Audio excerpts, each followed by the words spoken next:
3 best softwares for film editing. Which is best for you?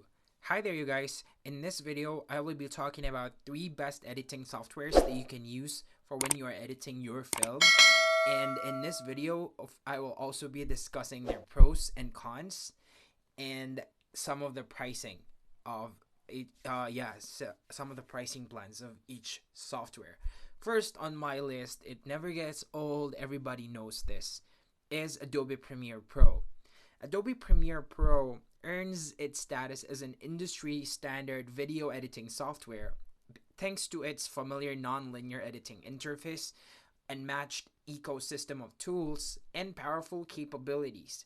Since my last look at the massive application, it has added some features like the auto reframe tool, enhanced HDR support, new text, graphics and audio tools, performance improvements, and many other features.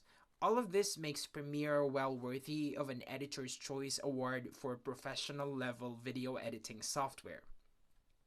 While Apple made a drastic break with the past when it updated Final Cut Pro X, Adobe continues to take an incremental approach by polishing the interface and adding state-of-the-art tools to its professional video editing software. Longtime pro video editors who are used to traditional nonlinear digital video editing will applaud Premiere's familiar approach, but Final Cut, in its favor, offers innovative tools like connected clips, additions, and a tracklist timeline that can ease organizing and editing. Let's talk about the pros and cons of this software. Its clear and flexible interface is a plus. It has lots of organization tools which you can find really usable or really effective. It is very responsive. The ultimate power in video editing lies in this software.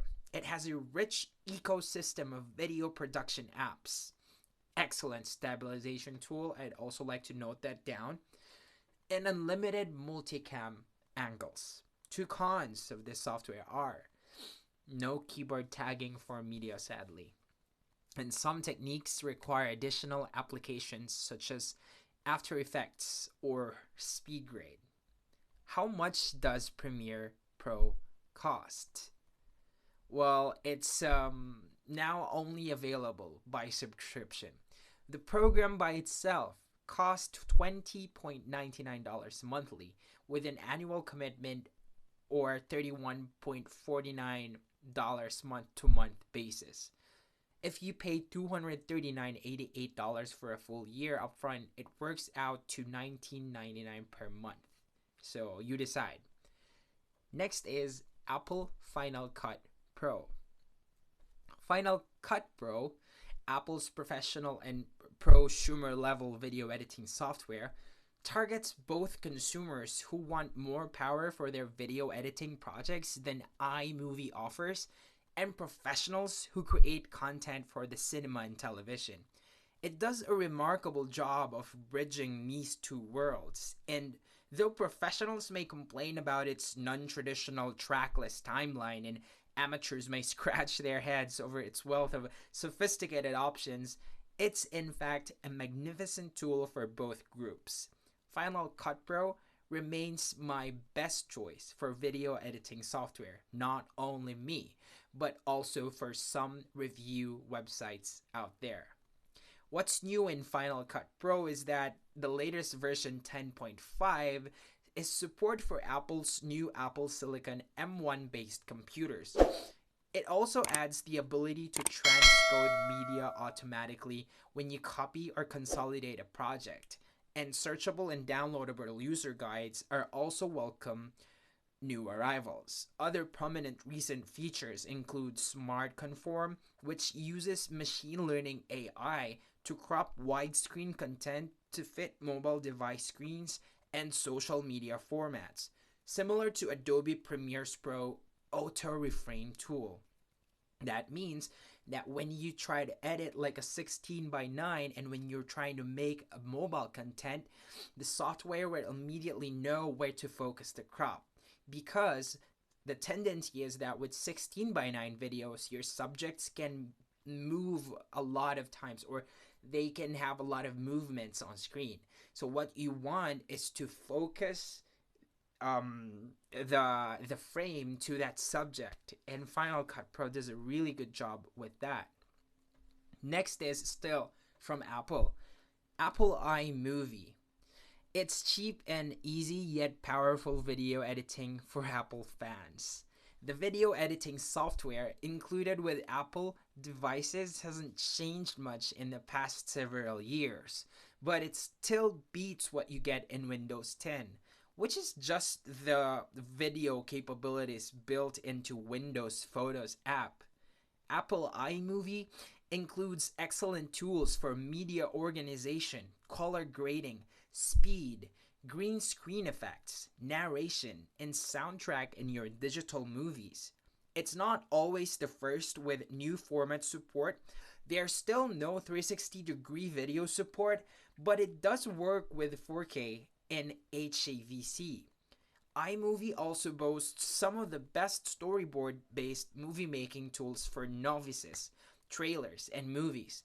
It's my choice for entry-level video editing. Since